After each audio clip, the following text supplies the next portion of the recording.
बिस्मिल्लाहिर्रहमानिर्रहीम नाज़रीन, रोज़ point with Adil Ali, मैं आदिल अली आपको खुशामदीद कहता है। नाज़रीन, पाकिस्तान के हालात इस वक्त आप देख रहे हैं कि किस मोड़ से गुजर रहे हैं। बिलाशुबा ये वो मोड़ है जहाँ पे पाकिस्तान एक ऐसी सिचुएशन को जा रहा है जिसे आप पाकिस्तान की तारीख का टर्निंग पॉइंट समझ सकते हैं। पाकिस्तान के इस वक्त ज़राए अबलाग ये खबरें दे रहे हैं कि पाकिस्तान में शायद कोई ऐसी बहुत बड़ी तब्दीली निज़ाम मुतवक्के है जो कि पाकिस्तान की तारीख में शायद पहले ना हुई हो, और आने वाली जो सिमत है उसका तयन हमारी जो ये तब्दीली है वो आके करेगी। इस वक्त 28वीं तरमीम की बाज़गश्त है, इसके अलावा और भी बहुत सारी चीज़ें हैं। क्या सदारती निज़ाम भी आ सकता है, नहीं आ सकता, या फिर कराची जैसे मेगा सिटी को, मेट्रोपॉलिटन सिटीज़ को वफाक अपने कंट्रोल में लेगा, फिर सूबों के मामला भी बहुत सारे, इन सब पे बात करने के लिए और बिलखुसूस कराची के मसाइल पे, कराची के अवाम की दाद रसी के लिए आज जो मेरे पास मेहमान मौजूद हैं, मैं उनकी तरफ जाऊँगा, बतारुफ़ करूँगा। आज मेरे साथ मौजूद हैं जमात इस्लामी के डिप्टी पार्लियामेंट लीडर हैं KMC में फ़ज़ल अहद साहब। अस्सलाम वालेकुम फ़ज़ल साहब। वालेकुम सलाम। इसके साथ ही मेरे साथ मौजूद हैं एक शख्सियत जिनको मैंने ख़ुद तौर पर दावत दी है, क्योंकि ज़ाहिर है वो वफाक के नुमाइंदे हैं। मैं अक्सर कराची के नुमाइंदों को आपस में बैठाता था, लेकिन इस वक्त चूँकि वफाक में ही बहुत सारी बाज़गश्त हैं, तो आज मेरे साथ मेरे मेहमान मौजूद जिनका ताल्लुक़ है पाकिस्तान मुस्लिम लीग नून से, बाबर अनवर साहब। अस्सलाम वालेकुम बाबर साहब, कैसे हैं? वालेकुम अस्सलाम। मैं ठीक सर, हूँ, आप, बताएं। अल्लाह का शुक्र सर, आप दोनों मेहमानों को खुशामदीद कहता हूँ। अल्लाह ताला आप दोनों के चेहरे की मुस्कुराहट को जो है कायम और दायम रखे। ये बताएं सर, इस वक्त पाकिस्तान में क्या हो रहा है, आप क्या देख रहे हैं, हालात किस सिमत को जा रहे हैं और हम कहाँ जा रहे हैं? देखिए, अभी तक अल्हम्दुलिल्लाह पाकिस्तान में हालात पूरी दुनिया के मुकाबले में, इस वक्त जो हमारे खत्ते में एक जंग चल रही है उसके मुकाबले में, तो पाकिस्तान में हालात काफ़ी हद तक कंट्रोल में हैं। और अल्लाह ताला ने हमें एक सालसी का किरदार अदा किया है, जो इस जंग के अंदर हम एक सालसी का किरदार अदा कर रहे हैं। और बहुत खुशनूबी से हम इस मामले को अमेरिका और ईरान के बीच में हम इसको रिजॉल्व कराने की कोशिश कर रहे हैं। बाकी ठीक है, प्रॉब्लम्स इस वक्त हैं, महंगाई का इशू इस वक्त है, पेट्रोल प्राइसेस बढ़ रही हैं, क्योंकि उस पेट्रोल प्राइसेस बढ़ने की वजूहत, एक तो इंटरनेशनल मार्केट में प्राइसिंग भी है, फिर IMF की डील भी है, और फिर कुछ हमारे लोग अपने लोगों के खर्चे, और कुछ हम लोग जो टैक्स नेट में हमारी आवाम 4% है पूरे पाकिस्तान से, तो उसका बड़ा एक रोल है इन सारी चीज़ों के अंदर। लेकिन इंशाल्लाह ताला जैसे सारे मामलात हमने अभी तक खूबसूरती से मैनेज किए, ये मामलात भी हम बहुत अच्छे तरीके से मैनेज कर रहे हैं, और आने वाले दिनों में अच्छी खबरें होंगी कौम के लिए। दुरुस्त सर। ये बताइएगा फ़ाज़ल साहब, आपने भी मेरा ख्याल है कि मेरे मोअज़्ज़ज़ दोस्त की बातें सुनी, उनका ताल्लुक उस जमात से जो कि वफाकी हुकूमत इस वक्त जिनके हाथ में है। बिलाशुबा उनके साथ दीगर जमातों का इत्तेहाद भी है, लेकिन मेन स्ट्रीम पे आज स्टीयरिंग इन्हीं के पास है। एक भारी पत्थर हर 15 दिन बाद दिखाई देता है, ट्रक पे दिखाई जाता है, वो अक्सर जा रहा होता है किसी मकाम को, फिर वो भारी पत्थर दिल पे रखते हुए एक इंतहाई नाजुक किस्म के ऐलान का वो कौम को सामना करना पड़ता है। सर, आप इस सर में क्या कहते हैं कि ठीक है, आलमी तनाजुर में जंग तो है, लेकिन हमारा सारा तेल जो है आबरा हरमत से तो नहीं आ रहा, और ईरान हमारा पैदल मुल्क है और उससे हमारे जहाज़ भी छोड़े हैं। उसके बावजूद इस वक्त आवाम के ऊपर जो ये महंगाई मुसल्लत है, बिलखुसूस पेट्रोलियम, जो कि आपकी पूरी ज़िंदगी को मुतासर करती है, आप इस पर क्या कहते हैं सर? बहुत शुक्रिया। देखिए, इस वक्त की जो सूरत हाल है वो ये है कि बिलाशुबा पाकिस्तान को जो अल्लाह ताला ने इज़्ज़त दी है आलमी सतह पर, और जो सालिस का किरदार इसने अदा किया है एक बहुत बड़ी ताकत और ईरान के दरमियान, यानी पूरी दुनिया हैरान है कि पाकिस्तान, यानी इंडिया को भी इस वक्त सबसे बड़ी परेशानी यह है कि ख़त्ते में पाकिस्तान की बालादस्ती होने जा रही है। ये जो पूरा क्रेडिट आवाम को जाना चाहिए था ना, वो मादरत के साथ आवाम को नहीं जाए। लेकिन कतई नज़र इससे कि फॉर्म 47 की हुकूमत है इस वक्त पाकिस्तान में, लेकिन मैं ये समझता हूँ कि जो अल्लाह ताला ने अगर इतना वक़ार और इज़्ज़त दी है तो इसका तो बेनिफिट सर, आवाम ये को तो होना जो है चाहिए वो था। अपना जो इज़्ज़त और वक़ार दिए तो मार्का है, तो फ़ौज ने तो इसका क्रेडिट फ़ौज को नहीं जाता? नहीं, फ़ौज को भी जाता है, फ़ौजी जवानों को भी जाता है, सिपह सालार को भी जाता है, लेकिन फ़िलहाल वज़ीर आज़म साहब को अल्लाह ने दुनिया में इज़्ज़त दे रखी है तो उनका भी जाता है। ये नामुमकिन ही नहीं है कि हम वज़ीर आज़म को बीच में माइनस कर दें ना। तो हुकूमत है, बहरहाल PMLN को जाता है, और जो उन्होंने खेला है बहुत अच्छे अंदाज से खेला है, इसमें भी कोई शक नहीं है। लेकिन मैं ये कहना चाह रहा हूँ कि जो आवाम पर भारी बम गिराए जा रहे हैं ना, अच्छा पेट्रोलियम मसनूआत में आप कीमतें बढ़ा दें तो हर चीज़ बढ़ जाती है ना। अब आप कहें जी आलमी मार्केट में उसकी, तो भाई आपका तो कोई त्यारा जहाज़ बंद ही नहीं हुआ, सारे अपना हुर्मुज़ से गुजरते हुए कराची पहुँचे हैं, और फिर हम कह रहे हैं कि भाई आप इसमें टैक्स में कमी करें, लेवी में कमी करें, जिसकी वजह से जो है ना आवाम पर बोझ आ रहा है। 1 लीटर पेट्रोल पर जो है ना आप 120 रुपये तो सीधा सीधा जो है वो सरकार ले रही है इस खाते में। मेरा ख़्याल है इसका पाकिस्तान बहुत कुछ कर सकता है। जिस सादगी का शियार का दर्स दिया जा रहा था, तो वो सिर्फ आवाम के लिए तो नहीं ना। स्मार्ट लॉकडाउन आप लगा दें और आवाम से आप मुतालबा करें कि यार आप जिस सादगी की ज़िंदगी इख्तियार करें, शाम को मार्केटें बंद कर दें, तो भाई हुक्मरान तबकों को भी चाहिए ना, वो अपने प्रोटोकॉल में कमी लाएँ। वो अपने जो पेट्रोल फ्री दिया जा रहा है, बिजली फ्री दी जा रही है, बड़े लोगों को जो दिया जा रहा है, मेरे ख़्याल से हुक्मरान तबकों को भी सादगी की तरफ आना चाहिए, चाहे वो सूबाई हो, फेडरल हो। अवाम तब ताउन करने को तैयार होंगे, पर ये टैक्स की कमी तो होनी चाहिए, पेट्रोलिंग को सुना दें। बिल्कुल कमी होनी चाहिए। ठीक। बाबर साहब आप बताइएगा कि सर ये सवाल सीधा बराह साहब से है, क्योंकि ज़ाहिर है वफाकी हुकूमत है आपकी और आप उनके नुमाइंदे हैं। पेट्रोलियम मसनूआत की इस वक्त जो मौजूदा कीमत है उसका 33% जो है वो गवर्नमेंट को टैक्सेस कीमत में जा रहा है। आप कीमतों के तनाजुर में अगर कीमत बढ़ाएं तो बेस प्राइस बढ़ाएं ना, कीमत बढ़ाने के साथ साथ आप लेवीज और टैक्सेस को ही बढ़ा रहे हैं सर, तो ये इसकी क्या मतलब जस्टिफिकेशन क्या है इसकी? देखिए, इसकी जस्टिफिकेशन सबसे सिंपल है कि मैंने अभी आपको प्रोग्राम के शुरू में भी बताया कि पाकिस्तान की आबादी की 4% अवाम ही टैक्स नेट के अंदर है और वो टैक्स देते हैं। तो 4% अवाम का टैक्स देना 96% अवाम को नहीं मैनेज कर सकता। एक तो सबसे बड़ा रीज़न ये है। दूसरी जो मेरे भाई ने बात की किफ़ायत शुमारी की कि अपना बजट्स कम करने चाहिए, लेकिन खर्चियाँ कम करें। अल्हम्दुलिल्लाह प्राइम मिनिस्टर शहबाज शरीफ साहब ने जिस दिन से ये बोला है उस दिन के बाद से खर्चे कम करे गए हैं, अपनी प्रोटोकॉल्स भी कम की गई हैं। इवन मोबाइल्स वगैरह जो आप यूज़ करते हैं उसमें डीजल भी आप अपने पैसों से डलवा रहे हैं, और जितने खर्च फॉरेन दौरों के ऊपर भी बैन लगाया है और जितना खर्च कंट्रोल कर सकते हैं वो करने की पूरी कोशिश की जा रही है। और देखें, हमें भी पता है, आप एक चीज़ मीडिया, हमारे अपोजिशन जमात, हमारे भाई, देखें जो भी इंसान अपोजिशन में बैठा है, पार्लियामेंटेरियन है, वो हमारा भाई है, वो सब एक चीज़ ये भूल जाते हैं कि हम अनपॉपुलर डिसीजन कर रहे हैं। अनपॉपुलर डिसीजन हम क्यों कर रहे हैं? हम अनपॉपुलर डिसीजन इसलिए कर रहे हैं कि लॉन्ग रन में ये सारी चीज़ें मुल्की मफाद के लिए हैं, अवामी मफाद के लिए हैं। हमें अपना किबला सही करना है, हमें टैक्स देना है, हमें अपने मुल्क को चलाने के लिए टैक्स देना है, लोगों को अपने खर्चे कम करने हैं, गवर्नमेंट्स को अपने खर्चे कम करने हैं। लोग इसको अप्रिशिएट नहीं करते। हम बेवकूफ़ हैं जो हमने 33% बढ़ा के बैठ गए हैं और हम अपना वोट बैंक ख़राब कर रहे हैं, हम आवाम को परेशान कर रहे हैं। हम बेवकूफ़ हैं क्या? हम सियासतदान नहीं हैं, हमें सियासत नहीं आती। हम ये इसलिए कर रहे हैं कि हमारे लिए सिर्फ और सिर्फ इस वक्त तरजीह पाकिस्तान है, सबसे पहले पाकिस्तान है। पाकिस्तान के साथ वो महाशी फैसले किए जाएं जिसका लॉन्ग रन में पाकिस्तान को फ़ायदा हो। पहली हुकूमतों की तरह 150-150 रुपये सब्सिडी दे के नुकसान खड़ा करके इंटरनली मुल्क को कमज़ोर न किया जाए। हमें फॉरेन रिज़र्व को भी देखना है, फॉरेन रिज़र्व को भी कंट्रोल करना है। और आप देखें, हमारे डिसीजंस या हमारी बर वक्त पेट्रोल बढ़ाने के डिसीजंस की वजह से ना तो यहाँ पेट्रोल की शॉर्टेज है, ना कोई पेट्रोल पंप पे लाइनें हैं, ना यहाँ पे कोई civil war kind of condition है। आप जाए इस वक्त बांग्लादेश में लाइनें लगी पड़ी हैं, लोग लड़ झगड़ रहे हैं। इंडिया के अंदर इस तरह का माहौल है, श्रीलंका के अंदर इस तरह का माहौल है, इवन ऑस्ट्रेलिया जैसे डेवलप कंट्री के अंदर लाइनें लगी पड़ी हैं और 6-6 घंटे पेट्रोल डलाने में लगता है। तो ये सारी चीज़ें हमें देखते हुए, और सबसे बड़ी इंपॉर्टेंट चीज़ जो यहाँ पे मैं बताना चाहता हूँ कि हमारे पड़ोस में जंग है, हमारे पड़ोस में जंग है। अफगानिस्तान से हम एक किस्म की हालत जंग में हैं। जो हमारा एक पड़ोसी रह गया हमारा, वो ऑलरेडी हमसे कोई 1 साल पहले जंग कर चुका है, उसकी आंखें हमारे ऊपर अभी भी हैं। हम वो इंतज़ार कर रहा है, मौके की ताक में है कि वो कब हम पे चढ़ाई करें। तो ये सारी सिनेरियोज़ को नज़र में रख के हमें मुश्किल फ़ैसले करने पड़ रहे हैं, अनपॉपुलर डिसीजंस लेने पड़ रहे हैं। जब हमने 2023 में भी जब पीडीएम की गवर्नमेंट आई थी, उस वक्त भी मुश्किल फ़ैसले हमने किए थे।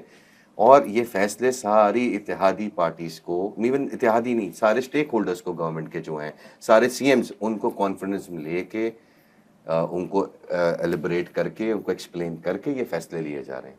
तो अब ये कोई कह दे कि जी हमारा इस फ़ैसले से ताल्लुक़ नहीं है या ये गलत ज़्यादती हो रही है, तो ये नाजायज़ी होगी हमारे साथ। चलें सर, आपकी बात तो बिल्कुल ठीक है, लेकिन बात ये कि आप कह रहे हैं कि पेट्रोल की किल्लत तो नहीं हुई, लेकिन दीगर लोगों का कहना है कि पेट्रोल की किल्लत तो खैर ठीक है नहीं, लेकिन ज़िल्लत बहुत हो गई। सर आपकी तरफ आता हूँ, ये बताइएगा कि मोहतरम मुअज़्ज़ज़ मेहमान ने फरमाया, हाँ ये एक बहुत बड़ा फैक्टर भी है। मैं खुद चूँकि मईशत का तालिब इल्म कह लें, बिज़नेस का स्टूडेंट कह लें, मैं खुद जानता हूँ कि स्टेट्स क्या हैं, टैक्स नादहिंदगान कौन है और टैक्स नादहिंदा अफराद का जो रेशो है वो कितना, टैक्स पेयर का फैक्टर कितना है। मुझे इन सब से, मैं खुद भी इफेक्टिव भी हूँ, मैं मुतासर भी हूँ उनमें से, क्योंकि मैं तो प्राइवेट सेक्टर से ताल्लुक़ था, तो मेरा तो जो हाल है वो सभी जानते हैं ना, ये तो कुछ किसी छुपा हुआ है नहीं।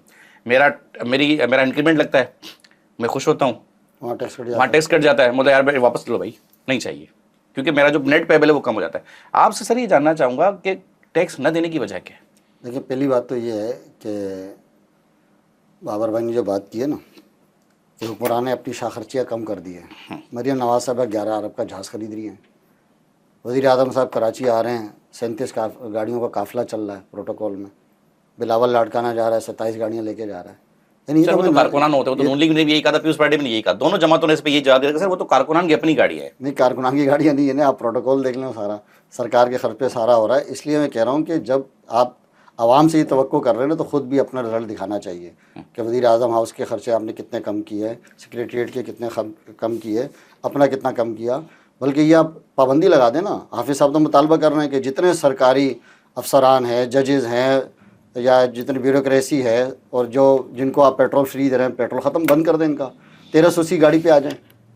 मुल्क के लिए सोच रहे हैं ना, आवाम के लिए सोचें। आप करेंगे, हुक्मरान लोग भी करेंगे। पाकिस्तान से और सिक्योरिटी टैक्स स्टेट, देखें, सर टैक्स तो पाकिस्तान जो है सिक्योरिटी स्टेट भी तो है ना सर। वजीर आजम को अगर आप 1380 में चलाएंगे सर, कैसे चलाएंगे सर? वज़ीर आज़म को प्रोटोकॉल दें, लेकिन 37 गाड़ियों के बगैर भी वो आ सकते हैं ना, 10 गाड़ियों का प्रोटोकॉल भी हो सकता है, अच्छा, उसमें भी पहुँच सकते हैं। और खित्ता ऐसा भी ख़राब नहीं है कि जिसमें आप ये समझे कि कुछ भी नहीं है। सर कारोबारी तबका टैक्स क्यों नहीं दे रहा? देखिए, टैक्स का मसला ये है कि टैक्स तो लिया जा रहा है, और लिया जा रहा है, टैक्स लिया जा रहा है। ऐसा भी नहीं है कि टैक्स नहीं है। कराची टैक्स नहीं दे रहा, कितने बड़े पैमाने पर टैक्स दे रहा है।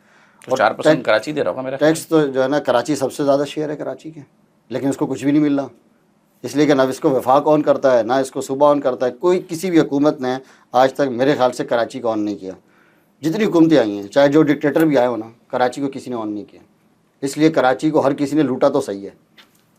जब आप आवाम की बुनियादी रियासत टैक्स लेती है, जिस तरह आप लेवीज़ लेते हैं ना, तो आप बताते हैं भाई हम इस मद में ले रहे हैं, एजुकेशन में काम करेंगे, हेल्थ में काम करेंगे, यहाँ तो कोई ब्रेकअप ही नहीं है उसका। और दूसरी बात यह कि जब रियासत बुनियादी जिम्मेदारी पूरी कर रही हो, आपको तालीम दे रही हो, सेहत दे रही हो, आपके सारे मामला ठीक कर रही हो, तो फिर टैक्स देना अच्छा भी लगता है। इस वक्त तो टैक्स देना ऐसा लगता है जैसे भत्ता वसूल किया जा रहा है ना। तो ये एक ज़ाहिर है कि भाई जब रियासत कुछ भी नहीं कर रही। सिंध में कम से कम इस वक्त 70 लाख से ज़ायद बच्चे ना आउट ऑफ स्कूल हैं। ये किसकी जिम्मेदारी है? हेल्थ की आप देख लीजिए सूरत हाल है। और मैं आपको बताऊं, ये अभी वलीका के अस्पताल की रिपोर्ट आई है, इसी तरह ये जो सोशल सिक्योरिटी के हमारा हॉस्पिटल है ना, 37 बच्चे यहाँ पर HIV का शिकार। मैं तो खुद ये सुनकर हैरान है कि ये क्या सीन हो रहा है यहाँ पे। तो ये हम किस तरफ जा रहे हैं? यानी हमारे इदारे क्या कर रहे हैं, हमारे हुक्मरान क्या कर रहे हैं, रियासत इस वक्त क्या कर रही है, इसका रोना तो हम रोते हैं। लेकिन जब हम अपनी जिम्मेदारियां पूरी करेंगे, लोग टैक्स देने को भी तैयार हैं। टैक्स तो दे रहे नहीं यार, आप साबुन खरीद रहे हैं उस पर टैक्स दे रहे हैं, टॉफ़ी लेना उस पर टैक्स ले रहे हैं, साबुन की माचिस की डिबिया ले रहे हैं उस पर आप टैक्स दे रहे हैं। आप खाना खाते हैं एक होटल में, 1500 रुपये आपसे टैक्स वहीं पर कट जाता है। तो कंटेनर अभी उतरा नहीं होता है, उस टैक्स पहले सरकार के पास पहुंच जाता है। सर कंज्यूमर तो टैक्स दे रहा है, बात ये कि ताजिर बरादरी टैक्स गवर्नमेंट को दे रही है। सर यहाँ पे वक्त ब्रेक के बाद नाज़रीन गुफ्तगू जारी है, हमारे साथ रहिए, मिलते हैं एक ब्रेक के बाद। वेलकम बैक नाज़रीन। बाबर साहब ये बताइएगा कि इस वक्त पाकिस्तान में एक बार फिर तरमीम की बाज़गश्त है। अभी हम बात कर ही रहे थे महंगाई पे, इंतज़ामी उमूर पे और दीगर जो भी चीज़ें हैं, मतलब डेफिनेटली ये सारी चीज़ें एडमिनिस्ट्रेशन के अंडर फॉल करती हैं। अब वो टैक्स नादहिंदगान हो, टैक्स कलेक्शन में कोई लूप होल हो, या फिर आपके पास जो है वो इंतज़ामी यूनिट्स इतने फ़ाल ना हो कि आपका लार्ज नंबर ऑफ पॉपुलेशन और आप कंट्रोल न कर पा रहे हो ना। इस वक्त 28 तरमीम जो आ रही है उसको लेकर मुख्तलिफ़ किस्म की जो चेम हुई हैं वो आ रही हैं। बड़े सीनियर सहाफ़ी हज़रात इस पर तबसरे कर रहे हैं। मतलब रात में कामरान खान को भी सुन रहा था, मैं मोहम्मद मालिक को भी सुन रहा था। मतलब कोई ऐसा सरप्राइज़ आ रहा है जो कि ज़रदारी साहब के लिए है। मतलब ठीक है, उनको वैसे भी रिटायर होना उनकी एज है, बनता है, लेकिन शायद ये भी बाज़गश्त है कि फील्ड मार्शल साहब जो है वो सदर बनने की ख्वाहिश रखते हैं। फिर ऐसा भी है कि शायद कोई सदारती निज़ाम जो जनरल अयूब खान साहब ने मुतारिफ़ कराया था कि वो ज़्यादा पावरफुल था कि पाकिस्तान उस तरफ चला जाएगा। सूबों मतलब पाकिस्तान में कोई मज़ीद 12 सूबे बनाए जाएंगे, मेरान, दही सिंध, शेरी सिंध, फिर वो पंजाब के 4 ऐसे किए जाएंगे, जनूबी पंजाब, वस्ती पंजाब, फिर वो मशरक़ी पंजाब, इस तरह से। आप क्या समझते हैं सर, क्या होने क्या जा रही तरमीम में क्या है? देखिए, सबसे पहले तो 28वीं तरमीम की बातें चल रही हैं। अभी इसके ऊपर कोई चार्टर्ड ऑफ डिमांड तैयार नहीं हुआ, और ना कोई अभी इस तरह की मुशावरत हुकूमती सतह पे, ना कि हमारे अपने इत्तेहादियों के बीच में शुरू हुई है। अब एक फेक इंफॉर्मेशन कह लें या एक आप कह लें कि इंतहाई मोतबर सहाफ़ी हैं, बट रियासत का बयानिया चलाते हैं वो। देखिए, रियासत का बयानिया चलाते हैं, लेकिन एक डिसइंफॉर्मेशन टाइप की चीज़ हो जाती है कि अभी अगर जब गवर्नमेंट ने इस चीज़ पे और उनकी दूसरी हुकूमती जो पार्टीज़ हैं, जो कोलिशन गवर्नमेंट है, उन्होंने जब इस पे वजाहत दे दी कि अभी ऐसी कोई चीज़ नहीं है, we are under process of it, आएगी ज़रूर इंशाल्लाह ताला 28वीं तरमीम आएगी। तो जब वो आएगी उस वक्त जब चार्टर ऑफ डिमांड होगा और जो भी कंक्लूजन उसकी निकलेगी वो कौम के सामने आ जाएगी और जर्नलिस्ट के सामने भी आ जाएगी। अभी हम सिर्फ एक एजम्पशंस लगा रहे हैं, हर आदमी इंडिविजुअल बेसिस पे एजम्पशंस लगा रहा है। कोई कुछ कह रहा है, कोई कुछ कह रहा है, कोई कुछ कह रहा है। ये तो हर बार होता है, जब भी कोई तरमीम आती है तो ये अफवाहों का बाजार गर्म हो जाता है। यूं के लेकर कुछ छुपाने के लिए डिसइंफॉर्मेशन क्यों हम नहीं दे रहे, हम इसको अभी इस वक्त अगर कोई भी ऐसी चीज होगी, कोई हमने छुप के तो तरमीम करनी नहीं है, कौम के सामने रख के करनी है। जब 18वीं तरमीम आई थी तो उस वक्त के मौके नज़ाकत के हिसाब से 18वीं तरमीम लाई गई थी, जो उस वक्त की एक पॉपुलेशन के हिसाब से या मुल्क की नज़ाकत के हिसाब से जो ज़रूरियात थी उसको पूरी की गई। इसी तरीके से 28वीं तरमीम आएगी, जो आजकल के हमें मसाइल दरपेश हैं उसको मद्देनज़र रखते हुए वो तरमीम आएगी और उसमें इंशाअल्लाह ताला सोल्यूशंस भी निकले होंगे, सारी इत्तेहादी जमातें भी साथ होंगी और बहुत खुशनुबी से इसका मामला रिजॉल्व हो जाएगा। ये अभी काबिल वक्त है कि बोलना, सब अपने अपने इंडिविजुअल कैपेसिटी में बोल सकते हैं, हर किसी का अपना ओपिनियन होगा। जैसे मैं यहाँ बैठ के अपना ओपिनियन दे रहा हूँ, तो इसी तरह हमारी जो सीनियर लीडरशिप है, जो हमारी फ्रंट लाइन लीडरशिप है, वो इस चीज़ पे काम कर रही होगी।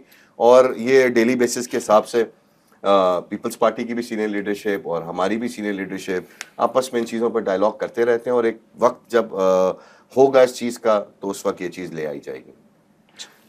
आप क्या कहते हैं सर, 28वीं तरमीम में आपको लगता है कि अगर सूबों की तरफ कोई ऐसे इकदाम उठाए जाते हैं कि पाकिस्तान में मज़ीद इंतज़ामी यूनिट्स बनाए जाएँ और सूबा सिंध के 3 सूबे कर दिए जाएँ, पंजाब के 4 ऐसे कर दिए जाएँ, या फिर फेडरल टेरेटरीज़ जो है उनका उनमें इजाफा कर दिया जाए, इस्लामाबाद की तरह कराची, पेशावर, कोयटा, इनको जो है वफाक के कंट्रोल में ले ली जाए, आप क्या समझते हैं सर, ये अगर हो भी जाता है तो ये क्या वाकई मसाइल का हल है? मैं तो नहीं समझता मसाइल का हल है। देखें, कोई एक तरमीम तो ऐसी आनी चाहिए जो आवाम के लिए भी आए ना। जितनी तरमीम अब तक आई है उसमें तो चंद तबके को फ़ायदा हुआ है ना। 28वीं तरमीम भी आ जाएगी। सदारती निज़ाम की बाज़गश्त होती है, मैं नहीं समझता सदारती निज़ाम भी पाकिस्तान की आवाम को कोई फ़ायदा पहुँचा सकते हैं। इसलिए कि भाई जो पाकिस्तान का हल है ना, वो इसका एक आइन मौजूद है मुत्तफ़िका, उसकी बालादस्ती है। उसकी बालादस्ती होगी तो उसमें आवाम के हुकूक भी हैं। अब कराची को ले लेना, आर्टिकल 140 जो के तरामीम तहत होती है वो तो आइन के मुताबिक ही होती है, आइन इजाज़त देता है तरमीम करने की सर, तो आप जो जिस आइन पे मुत्तफ़िक हैं उसी में तरामीम होनी है वो। उसी में तो तरामीम होनी है, लेकिन अब तक जो तरमीमें हुई है उसमें आवाम का फ़ायदा हुआ। अच्छा, ये 18वीं तो तरमीम separate किस लोगों ने अपना भरपूर फ़ायदा उठाया ना। किसी ने नाम तब्दील कर दिया, किसी ने अपने काम निकाल दिए और इसके नतीजे में उन्होंने हिमायत कर दी। तो भाई कोई ऐसी तरमीम लाए जिसमें आवाम का एजेंडा पहले नंबर पर हो। मैं कह रहा हूँ, देखें, आइनी तौर पर जब हम बात कर रहे हैं 73 की दस्तूर की हम बात करते हैं, वो मुत्तफ़िका आइन था जिसके नतीजे में ये हुआ कि लोग, कौम, मजहबी तबका भी एक पॉइंट पे तो जमा हुआ ना। अब उसी के आर्टिकल 140A की हम बात करते हैं कराची के हवाले से, तो भाई कराची का मसला ये नहीं कि इसको वफाक के हवाले कर दिया जाए। कराची मेगा सिटी है, इसका हल ये है कि इसको आप जो है ना पावरफुल सिटी गवर्नमेंट दो। उसके नतीजे में बाइख्तियार शहरी निज़ाम होगा, तब कराची तरक्की करेगा। लंगड़ा लुला निज़ाम नहीं कि सारे इदारे जो है ना वो सिंध में हथियाए हों और कराची को, यानी इस वक्त मेयर का काम, वो कराची वाटर बोर्ड चेयरमैन तो है, लेकिन कोई यूसी चेयरमैन, कोई टाउन चेयरमैन गटर का ढकना भी नहीं लगा सकता, उसके इख्तियारात नहीं है। इस शहर से कचरा उठना चाहिए, कचरा उठाने का इख्तियार यूसी चेयरमैन के पास नहीं है, टाउन चेयरमैन के पास नहीं है। बस वो Sindh salt waste management Karachi chapter का वो जिम्मेदार। कल रात एक वाकया हुआ सर, आपको पता होगा, कुरंगी डिस्ट्रिक्ट में। हमें तो अप्रिशिएट कर देना इस मामले में। सर कल रात एक वाकया हुआ इसी वाटर बोर्ड के हवाले से। ठीक है, वाटर बोर्ड का चेयरमैन तो जो है वो मेयर कराची है, लेकिन अख्तियार तो जो है वो आपकी हरीफ जमात के पास है ना कराची में, जो अपना MQ में इंतजामिया तो सारी उनकी बैठी हुई है, वो क्या करेगा वो? नहीं, इंतजामी का मसला नहीं है, सूबाई हुकूमत के पास है ना। अच्छा, ये जो काला कानून पास हुआ जिस पर हमने सिंध असम्बली में तकरीबन 29 दिन का हमने धरना दिया था, यही तो हम रोना रो रहे थे कि भाई KBC को आपने SBC बना लिया, सिंध वो कर लिया। भाई कराची का एक इदारा है ना, जो कमाओ बहुत इदारे थे सब पर आपने कब्जे करके करप्शन की नज़र कर दें, और क्या काम हो रहा है? आप कराची से किस किस्म का ताल्लुक है? मकामी सतह पर जो आबादी है उसको आप नौकरियाँ भी ना दें। हम तासुब की बात नहीं करते हैं, लेकिन जो यहाँ का शहरी है वो सिर्फ क्या फूड पांडा चलाएगा, वो बाइकिया चलाएगा, उसको ये नहीं कि उसको भी सरकारी नौकरी मिले, वो भी इदारों में आए, आगे बढ़े। तो इस शहर के साथ ये जुल्म आखिर कब तक होता रहेगा? इसलिए हम कानून के, आइन के बालादस्ती की बात करते हैं और इस शहर को हम कहते हैं ऑन करें भाई। इसका मतलब है कि आप जो 28वीं तरमीम में आर्टिकल 140A की तशरीह हो जाए उसकी आप तकलीद कर रहे हैं कि उसको हम उसकी जो है वो देखें, इंतजामी यूनिट दुनिया के तमाम नहीं, वो तो बल्दियाती अख्तियारात को नीचे तक मुंतकिल करने की बात हो रही है ना, वो मुंतकिल होने की बात हो रही है। इंतजामी यूनिट होना चाहिए, लेकिन कराची में जो अगर आप बात करते हैं, अगर इस पीपल्स पार्टी ने बहुत अच्छा काम किया होता, कराची के शहरियों को उनके हुकूक दिए होते, पानी दिया होता, बिजली दी होती, गैस दी होती, सड़कें दी होती, पार्क्स दिए होते और हर इंफ्रास्ट्रक्चर बेहतर होता, तो लोग क्यों मुतालबा करते हैं? ये आवाज़ क्यों उठ रही है? अगर इंतजामी यूनिट बनता है और उससे बेहतरी आती है तो जो कराची के हक में बेहतरी होगी उसका तो साथ देना होगा। सर ये बताइएगा, मैं तो कराची में अर्बन फॉरेस्टिंग भी देख रहा हूँ, आए दिन नई बनती हुई सड़कें भी देख रहा हूँ, बदलता बेहतर होता हुआ हमारा कराची भी देख रहा हूँ मैं, नए जू के इफ्तिताह भी देख रहा हूँ, नए जानवरों की आमद भी देख रहा हूँ, सफारी पार्क भी अमेंड हो गया, वहाँ पे फायरिंग रेंज भी बन गई, वहाँ पे जानवर भी आ गए। इतना कुछ तो कराची में हो रहा है सर, अपोजिशन नाराज़ क्यों है? देखिए, कराची में उस हिसाब से तो काम नहीं हो सका जिस हिसाब से होना चाहिए था, और कराची के मसाइल वाकई इस वक्त बहुत गंभीर है। ऐसा नहीं है कि मेयर या पीपल्स पार्टी पिछले दिनों इस पर कोई काम करने की कोशिश नहीं कर रही, लेकिन यस वो काम करने की कोशिश कर रहे हैं, लेकिन वो उस हिसाब से काम नहीं कर पा रहे जिस हिसाब से लोगों की तवक्को है, अपोजिशन की जो तवक्को है। देखिए, कराची का सिर्फ मसला एक इंतज़ामी अमूर से नहीं हल होगा, कराची का मसला सोच बदलने से हल होगा। कराची में हर किसी को जिसको मौका मिला उसने सिस्टम को एक्सपोज किया, चाहे वो अवाम हो जिसमें मैं हूँ, चाहे बिजनेसमैन हो। मैं बताना चाह रहा हूँ ना, एक्सपोज भी किया, अब्यूज़ भी किया, उसको मिसयूज़ भी किया। चलो थोड़ी और क्लैरिफिकेशन कर देता हूँ। कब्जे अवाम ने भी किए, कब्जा ग्रुप ने भी किए, अवाम ने भी किए। नालों पे घर अवाम नहीं खरीद के बनाए, बेचने वाला कोई भी था, लेकिन अवाम को तो पता था मैं नाले की ज़मीन पे घर बना रहा हूँ। इसी तरीके से ऐसी बहुत सी चीज़ें हैं। पार्क्स पे घर अवाम नहीं खरीदे ना, कब्जा अवाम ने भी किया। अवाम में देखिए हम भी शामिल होते हैं, आप भी शामिल होते हैं, पॉलिटिशियंस भी शामिल होते हैं, ब्यूरोक्रेट भी शामिल होते हैं। देखिए हमें सबको मिल के बैठ के एक पेज के ऊपर आके अपनी सियासी इख्तलाफात, अपनी ईगो को छोड़ के कराची के मामले पे बात करनी पड़ेगी। जितना हम कराची के मामलों पे अगर इख्तलाफात करते हैं, उस पर कैंपेनिंग करते हैं, उतना ही दूसरी तरफ से ईगो का मसला बना लिया जाता है। कराची हम सबका है, हम सब इस शहर में रहते हैं, इस शहर ने हमें बहुत कुछ दिया है। हम चाहते हैं कि ये शहर भी लाहौर से भी खूबसूरत बने, ये सूबा सिंध जो है पंजाब से भी खूबसूरत बने। देखिए, उसको बनाने के लिए मुश्किल फैसले करने पड़ेंगे। वोट देखिए, मैं सियासी आदमी हूं ना, वोट बैंक को आपको अनपॉपुलर डिसीजन करने पड़ते हैं, ठीक है। ये नहीं हो सकता कि हम अनपॉपुलर डिसीजन ना करें, हमें अनपॉपुलर डिसीजन लेने पड़ेंगे, हमें नेक नियति लेकर आनी पड़ेगी कराची में।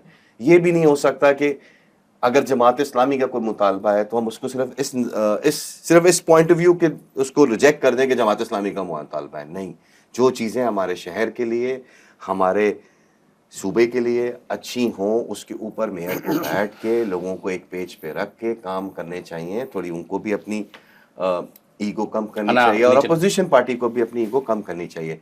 रही बात जो 18 अमेंडमेंट थी, 18 अमेंडमेंट के टाइम पे एक जब पास हुई थी तो उस वक्त सूबों को बाख्तियार किया गया था और सीएम के पास सारी पावर्स दे दी गई थी। तो सीएम के पास सारा फंड होता है और सीएम अपनी हिसाब से डिस्ट्रीब्यूट करता है। तो सही है, जायज़ मुतालबा भी है। बाकी सूबों में मुतालबा होगा कि जी फंड का कोई डिस्ट्रीब्यूशन का कोई मैकेनिज्म होना चाहिए। जो बात अभी लोकल बॉडी की जो बात हो रही है, पंजाब में लोकल गवर्नमेंट क्यों नहीं है फिर सर? देखिए, पंजाब में लोकल बॉडी के आइन साजी कर ली गई है, पार्लियामेंट ने अप्रूव कर दिया। अब इलेक्शन कमीशन ने डेट देनी है, जब वो डेट देगी तो इंशाल्लाह ताला पंजाब में इलेक्शन हो जाएंगे। हमारे से पहले जो इत्तेहादी जो लोग हुकूमत में थे वो आजकल इसी बात पे बात करते दिखते हैं। तो मैं उनसे पूछना चाहता हूँ कि भाई 3 साल में आप करा लेते, आपको क्या हुआ बात, आप क्यों नहीं करा रहे थे उस वक्त? तो ये देखें सर, वही वाली बात है, पाकिस्तान की डेवलपमेंट के अंदर अगर आप पीएम नून मियाँ नवाज शरीफ, मियाँ शहबाज शरीफ को निकाल दें तो पीछे कुछ नहीं बचता सर। और ये मैं फैक्ट्स में बात कर रहा हूँ। और जिसने भी करना है, कभी भी जिस भी time anybody wants to do a program with me, मैं भी चीज़ें ले आता हूँ, वो भी चीज़ें ले आए, कुछ भी नहीं मिलेगा सर। कराची शहर को भी मियाँ नवाज शरीफ ने ग्रीन लाइन दी थी सर, और दी किधर थी? सेंट्रल में, जहाँ हमारा वोट बैंक नहीं था, जहाँ पे हमारे पास सीट नहीं थी। अगर हमने वोट की नज़ाकत के हिसाब से या अपने फ़ायदे के लिए अगर कोई स्कीम देनी थी कराची शहर के अंदर तो हम बल्दिया की तरफ देते सर, हम सेंट्रल में नहीं देते। मगर क्यों दी? क्योंकि सेंट्रल के अंदर उस वक्त उस चीज़ की सबसे ज़्यादा ज़रूरत थी। इस तरीके से ही दूसरी पार्टीज़ को भी दिल बड़ा करना पड़ेगा और सूबे की, शहर की भलाई के लिए काम करना पड़ेगा। इख्तलाफ अपनी जगह है, वो रखें, सियासत करें, बट शहर के लिए, अवाम के लिए एक पेज पे आ जाएं, थोड़ा सा अपना ईगो कम कर लें। हम तो सिर्फ यही कोशिश कर रहे हैं। और हम अब अपने भाई को भी बोलूँगा कि आप पार्लियामानी लीडर हैं, तो आपको भी चाहिए कि आप अपने लोगों को भी समझाएं और दूसरी तरफ की जो हुकूमती जमात के लोग हैं उनको भी समझाएं कि शहर की बेसिक मसाइल्स के ऊपर सियासत नहीं की जाए, उसमें एक दूसरे का साथ दिया जाए। वो गलत भी है तो उसको, उसकी सलाह करने की कोशिश की जाए, ना कि उसको हम एक्सपोज करें। तनकीद बराए इस्लाह की जाए। बेशक सर। सर ये बताइएगा, आप तो डिप्टी पार्लियामानी लीडर भी हैं केएमसी कराची में से। कराची का जो सबसे बड़ा मसला जो मुझे लगता है वो कराची के नाजायज़ तजावुज़ात या के गैर कानूनी तजावुज़ात या फिर जो गैर कानूनी प्लेसमेंट्स हैं, जो कि मेरे मोअज़्ज़ज़ मेहमान ने भी दरख्वास्त मतलब जिक्र किया कि ठीक है नदी नालों पे उसमें इंसान को लालच मरवाता है ना। लालच हो चाहे वो आवाम का हो या फिर किसी कब्ज़ा ग्रुप का हो। किसी ने ज़मीन बेची, किसी ने ख़रीदी, किसी ने कब्ज़ा किया है, बेची तो किसी ने तो ख़रीदी है, चाहे मैंने ख़रीदी है, मेरा ही घर किसी नाले पे क्यों नाले है, तो गलत ही ना। तो आप इन मसाइल में गिरे कराची को, जो मेयर साहब भी नर्सरी पे खड़े करते, क्या करूँ यहाँ से रोड काट दूँ चनेसर टाउन के दरमियान से, मतलब क्या करूँ, नाला अगर यहाँ से गुजर रहा है तो ये जो चंद टावर है सारे गिरा दूँ, क्या करूँ। इन सारे मामलात की जो एक कनेक्टिविटी जाती है ना, कनेक्टिंग डॉट वो जाती है आपके दौरे निज़ामत की तरफ। ये कराची में हाई राइज़ का जो कल्चर आया, फिर पोर्शंस करना, फिर वो जो गली मोहल्ले में दुकानों का अलाउ करना, कमर्शलाइज़ करना, इसके डॉट्स जाके मिलते हैं आपके बिलाशुबा बड़े बेहतरीन किस्म के नाज़िम साहब थे, अल्लाह ताला उनके दर्जात बुलंद करे। आप इस पर क्या कहते हैं कि सर शहरी ढांचे को बुनियादी तौर पर बिगड़ा कहाँ से? ये देखिए, कराची ने अगर तरक्की की है ना, तो आप देख लें, जमशेद मेहता साहब के दौर में उन्होंने एक पूरा डिज़ाइन किया कराची, 1933 की बात कर रहा हूँ मैं। उसके बाद अगर इस शहर में तरक्की हुई ना, अब्दुस्तार अफगानी साहब को के दौर में हुई है। 79 से 83 का देख लें, 83 से आप 88 का दौर देख लें।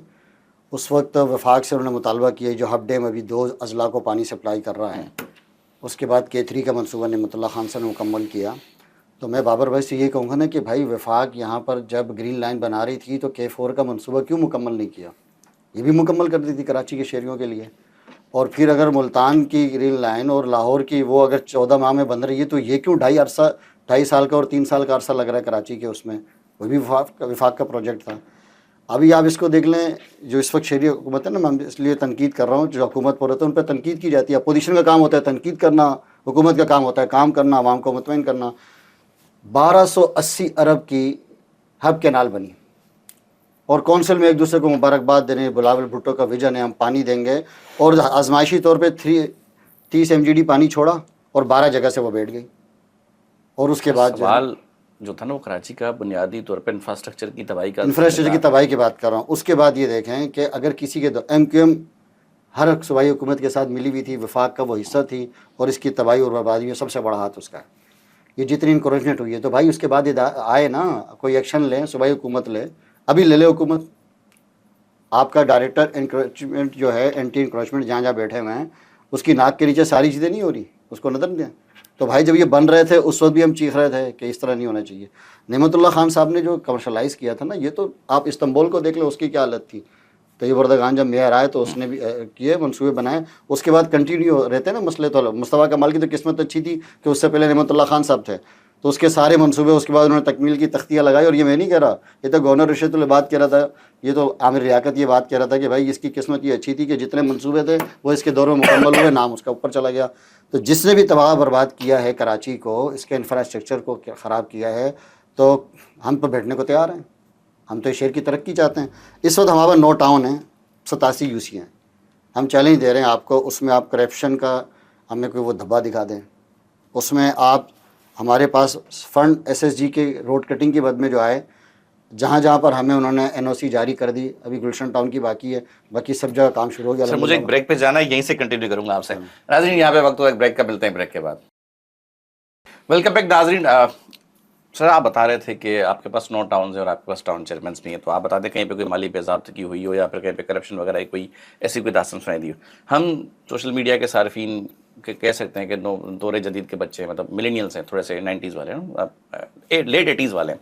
तो हम तो ना दुनिया को, जब वो बिल्कुल ही एनालॉग थी, फिर वो आहिस्ता आहिस्ता वो डिजिटल हुई, अब तो वो AI पे आ गई। हमने तो सारी ट्रांसफॉर्मेशन देखी है। मेरा ख्याल है हम अपने अहद के वो आखिरी लोग हैं जिन्होंने वो कराची 88 वाली चीज़ें सुनी, घर में स्कूल में देखते आए, फिर हमने 8-13 खुद देखा, सब देखते आ रहे। ये बताएं सर, अभी आपके जो पब्लिक अकाउंट कमेटी के चेयरमैन हैं सिंध के, निसार अहमद खोड़ साहब, उन्होंने 246 UCs के खुसूसी ऑडिट का हुक्म दे दिया है, उसमें कुछ टाउन्स भी शामिल हैं।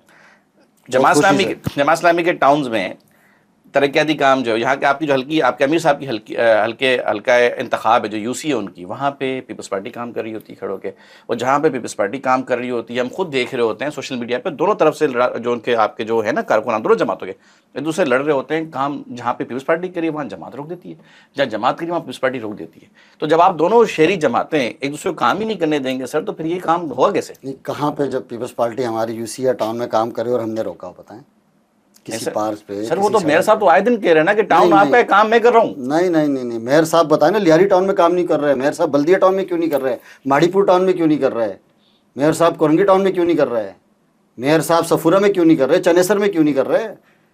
मेयर साहब दिखाने आए हैं कि जो टाउन में काम हो रहा है, टाउन काम कर रहे हैं, आप आके पेवर ब्लॉक लगा के चले जाएं और इफ्तिताह करके चले जाएं कि मैं आ रहा हूँ हाफिज नीम रहमान की UC में। देखें कराची में जो फंड मिलता है वो हमारे टैक्सों का पैसा है ना। अभी क्लिक ने वर्ल्ड बैंक से पैसा लिया, किसके नाम पे लिया? हमारे नाम पर लिया। जिसकी सुपरविजन जमात इस्लामी के पास रही है, जेफको ग्राउंड आप देख लें, बेहतरीन, और जो पीपल्स पार्टी के पास है उसको देख लें। हम यही तो रो रहे हैं ना कि आवाम का पैसा वहाँ पे क्यों नहीं लग रहा, पार्क्स बेहतर क्यों नहीं बन रहा है। हमें बड़ी खुशी होगी मेयर साहब आए हमारे टाउन में काम कर रहे हैं, भाई अपनी जेब से थोड़ी कर रहे हैं, बिलावाला से थोड़ी पैसा आ रहा है, लटकाने से नहीं आ रहा, ये हमारे टैक्सों का पैसा है। ये तो इनकी जिम्मेदारी बनती है कि वो आए, हमारी सड़क भी बनाए, इस शहर को पानी दे। देखिए मैं दोबारा आपके नाल पर आ रहा हूँ, 1280 अरब का जो इन्होंने हमें चूना लगाया ना, मैं हकीकत में बता रहा हूँ, अगर ये सारे पैसे इस पे लग जाते हैं ना, इस वक्त कराची की पोजीशन कुछ और होती। अच्छा पहले क्या कह रहे थे, 100 MGD पानी पुरानी अब के नाल से आ रहा है, अब्दुल अफगानी के दौर में बनी हुई, 50 साल से अभी तक वो सप्लाई दे रही है, इसलिए कि उससे सुपरविजन किसकी थी, अब्दुल अफगानी साहब की थी। वफाक का प्रोजेक्ट था, आगे से 22 किलोमीटर की जो केनाल बनी, अभी जो बनाई, तो इस पर भाई मैं कहता हूँ ना, यहाँ पर निसार खोड़ा साहब एक्शन लेना, इसका ऑडिट करवाएं, पकड़ें किस किस ने क्या किया, कुछ भी नहीं, नैब आए ना, लगाएं इस पर नज़र लगाएं।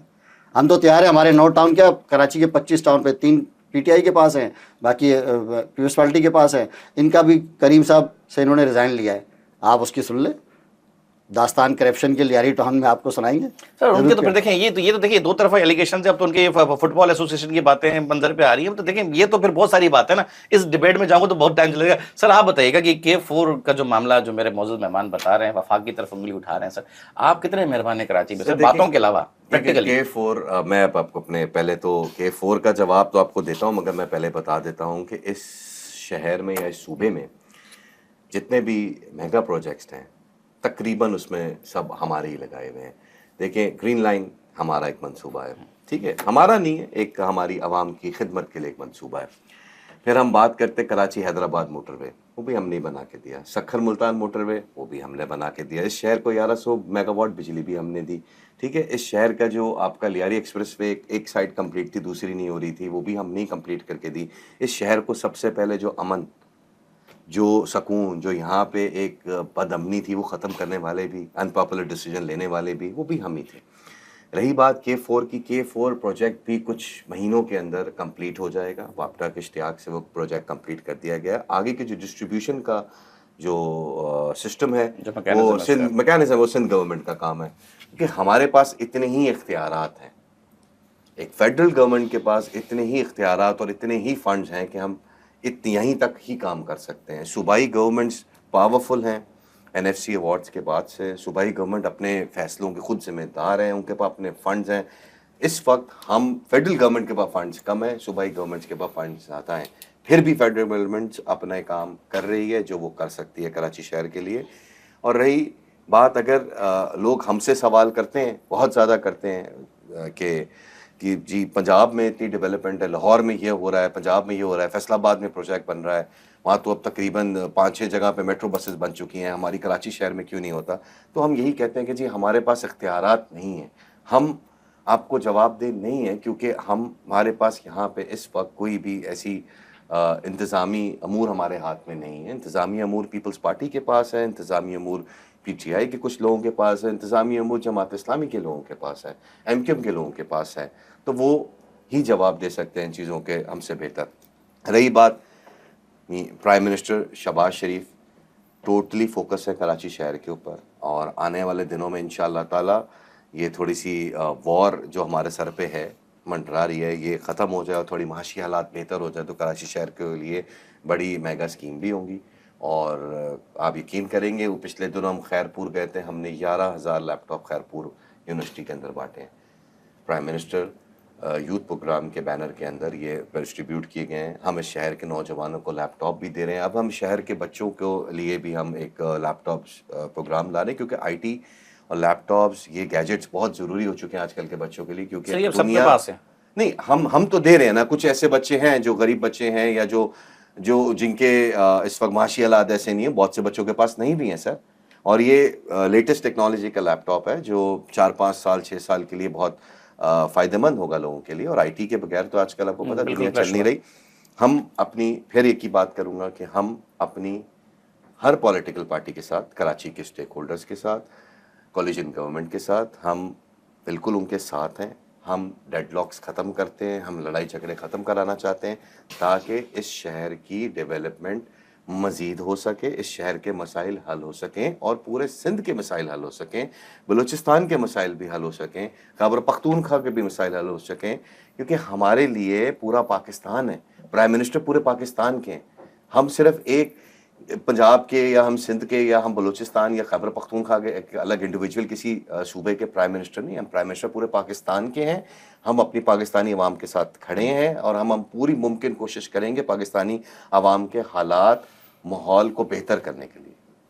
बिल्कुल सर, आप बिल्कुल दुरुस्त कर रहे हैं। आपकी बातें मतलब मैं चाहूँगा कि इनकी तकमील हो, मैं अपनी आंखों से देखूँ ज़िंदगी में कम से कम। तो ठीक, आगे फिर देखते हैं क्या के लिए होता सर फिर हमें K4 तो support 4 भी महीने में करनी हो पड़ेगी। जाएगी। सर। अल्लाह के हो इसके लिए तो जाएगा हमें सपोर्ट भी करनी पड़ेगी। सर, जो पाकिस्तान के लिए काम करेगा, आवाम के लिए करेगा, हम सपोर्ट करेंगे। 4 नहीं तो इसी साल में इंशाल्लाह ताला मैं सर विजिट ये करा बताइएगा, था, कंप्लीट हो जाएगी। सर ये बताइएगा कि अभी आप देख रहे हैं सूबा सिंध में ना एक मतलब अक्सर ये होता है कि जब कोई बड़ा फैसला आना होता है ना, तो जो स्टेक होल्डर जमात होती है उसके खिलाफ ना एक प्रेशर क्रिएट किया था, इन्वायरमेंट बना दिया था, हवा बना दिया, वो बाद मुखालिफ को थोड़ा सा दुआम बख्श दिया जाता है, इसको अगर मैं अदबी अल्फाज में कहूँ तो।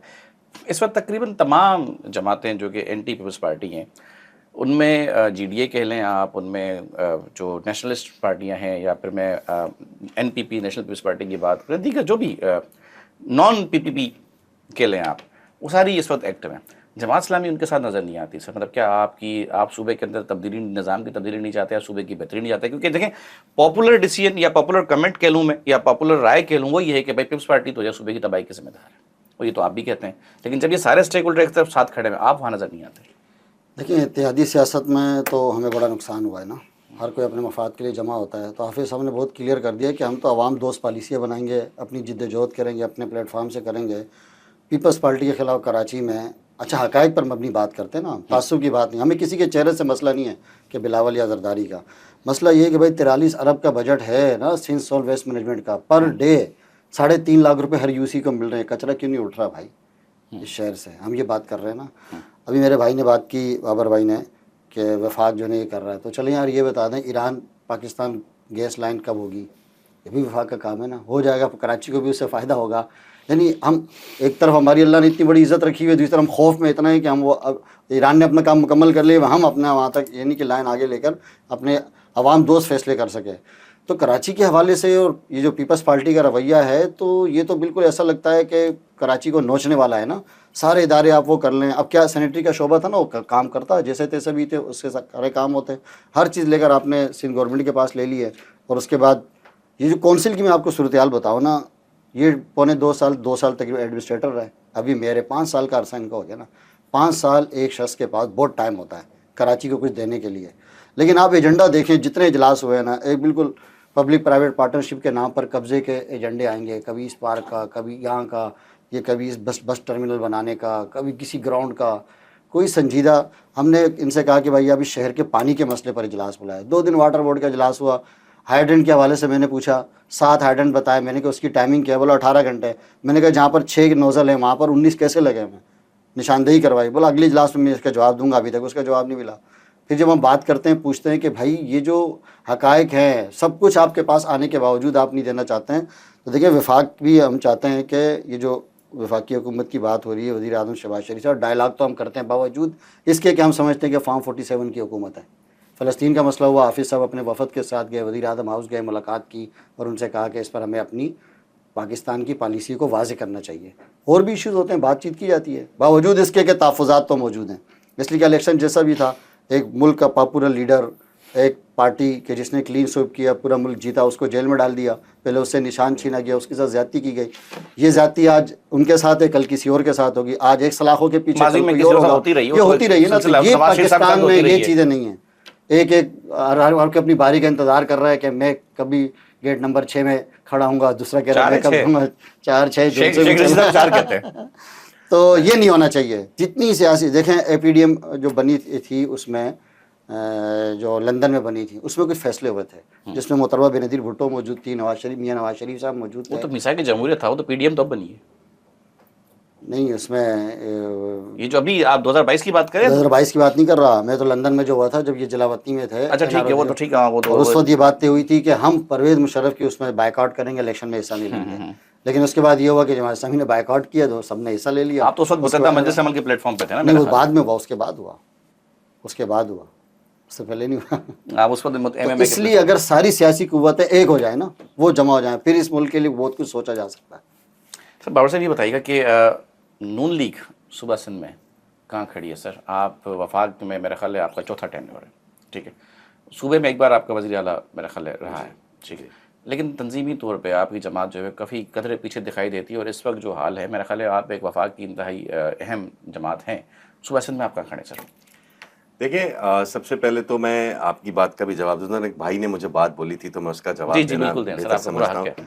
पहले तो भाई, आप सब लोग, आप जितनी भी अपोजिशन में जमात बैठे हैं, क्योंकि जिस जमात को आप पॉपुलर जमात कह रही है ना, कह रहे हैं, उन्होंने आपके साथ धोखा किया था, हमने नहीं किया था। वो इत्तेहाद का तजर्बा वहीं ठीक का खराब है ठीक उनका। है, आप इत्तेहाद का तो तजर्बा खराब कह रहे हैं, फिर दूसरी तरफ उनके मौक़िफ़ तायीन कर रहे हैं। पहले तो आप ये समझ लें कि मुल्क बनाने वाले और मुल्क बिगाड़ने वाले का फ़र्क तो जानिए। जिनको आप अपने साथ बिठा के बैठे हैं आस्तीन के नीचे, वही आपके पीछे लिए खड्डे खोदते हैं। आज आपकी इत्तेहादी हुकूमत बन सकती थी, उन्होंने आपके साथ नाजायजी करी, मगर फिर भी आप लोग उन्हीं के झूठे फेक मौक़िफ़ के साथ खड़े हैं। मुझे ये बताएं कि अगर पॉपुलर जमात थी और हम 47 के हैं, तो कितने केसेस किए हैं इलेक्शन टर्मिनल के अंदर, ट्रिब्यूनल्स के अंदर कितने केसेस हैं? तकरीबन मुझे एग्जैक्ट फिगर याद नहीं, लेकिन इतना मुझे अंदाजा है कि 10 से 20 केसेस हैं टोटल। तो क्या 10 से 20 केस पूरे पाकिस्तान में 47 के थे? सर ये नहीं केसेस सर, तो इसमें मैं आने नहीं नहीं सर, खान साहब मैं ने मुझे 4 हल्कों नहीं सर, वो 4 हल्के जो 2013 केस उस वक्त भी नहीं थे। मियां सर साहब- देखें, मियां सर साहब की देखें, सीट की बात कर लेते सर चलो। देखें, बात करने दें। क्या कोर्ट्स नहीं है, फोरम्स नहीं है, जाएं उन पे केस करें? क्यों नहीं फैसला लेते? नहीं लेते क्यों? ये सिर्फ एक झूठा बयानिया बना लिया है, क्योंकि अपने ऐप छुपाने हैं कि हम अपने सूबों में काम नहीं कर सके, हम पाकिस्तान में कुछ एक ईंट तामीर में नहीं लगा सके, तो हम ये झूठे बयानिए के पीछे प्रोग्राम छुपेंगे। का वक्त खत्म हो रहा है नहीं सर, एक बात कंप्लीट करने दें सर, हम झूठे बयानिए के पीछे छुपेंगे? खैबर पख्तून का हाल क्या है? कोई आप ऐसे लोगों के साथ बैठना पसंद करते हैं जिनका अपने सूबे की हालत देखें। आज उनको वहां पे 14 साल हो गए, आप उनसे सवाल करें कि आपके 14 साल में क्या डेवलपमेंट, आप बताएं हमारे सूबे में क्या हुआ है। या ये एक फेक बयानिया के पीछे छुप जाना है कि देखें, मैं फिर कहूंगा, जमात इस्लामी को फैसला करना चाहिए मुल्क बनाने वाला और मुल्क बिगाड़ने वाला कौन है। अगर आप मुल्क बिगाड़ने वाले के साथ बैठेंगे तो आप यकीन करें आपको आवाम की सपोर्ट नहीं आएगी। देखिए सर मेरे पास चंद आखिरी सेकंड्स हैं, आप मुझे सूबा सिंध में नून लीग की पॉलिसी बताते हैं। अल्हम्दुलिल्लाह नून लीग की पॉलिसी बहुत इंटैक्ट है। अभी हम अपनी तकरीबन हमारे लीडरशिप आने वाली है थोड़े दिनों में, तो हम इसके ऊपर एक पूरी मुहिम शुरू करेंगे सूबा सिंध के अंदर, क्योंकि अभी हमारे जो हम कोलिशन गवर्नमेंट के अंदर हैं, हम बड़े भाई हैं, हमें सबको लेके चलना है, चाहे वो जमात इस्लामी हो, चाहे वो MQM हो, चाहे वो PTI हो, चाहे वो पीपल्स पार्टी हो, चाहे कोई भी पार्टी हो पाकिस्तान की, हमें उन सब के बड़े भाई हैं, हमें उनको अपने साथ लेके चलना है। तो आने वाले दिनों में इंशाल्लाह ताला अभी इलेक्शन जैसा माहौल बनेगा तो हम आएंगे, हम अपने लीडर्स को बहुत अच्छा वेलकम करेंगे, और हमारे अपनी तंजीमी इजलास होते रहते हैं। हमारी तंजीम, हमारी सूबा सिंध की जितनी भी क़यादत है, जो कराची के मसाइल हैं उनके बारे में वो अपनी लीडरशिप को वहाँ बताती रहती है, और उसमें अमल भी होता जाता है बहुत सी चीज़ों के ऊपर। सर आप दोनों मौजूद मेहमानों का बहुत बहुत शुक्रिया। इंशाल्लाह सवालात बहुत है, दोबारा आपको ज़हमत दूंगा जल्द प्रोग्राम में। नाज़रीन, पाकिस्तान में इस वक्त जो भी हो रहा है वो सब देख रहे हैं, अकल और फहम रखने वाले लोग समझ रहे हैं कुछ तो होने को है, और जब कुछ होने को होता है तभी इस किस्म का माहौल बनता है। आइन कोई आसमानी सहीफ़ा नहीं है, उसमें तरमीम बिलाशुबा हो सकती है। तरमीम अगर इंसान के फ़ायदे के लिए, अवाम के फ़ायदे के लिए हो, तरमीम अवामी फ़लाह बहबूद के लिए हो तो खुशामदीद है। लेकिन अगर सिर्फ वही तबक़ाती निज़ाम को दुआम बख्शने के लिए, तक़वियत बख्शने के लिए लाई जा रही है, तो मेरा ख़्याल है फिर आप और मैं उससे इर्रेलिवेंट ही है। इजाज़त चाहूँगा। अल्लाह हाफ़िज़।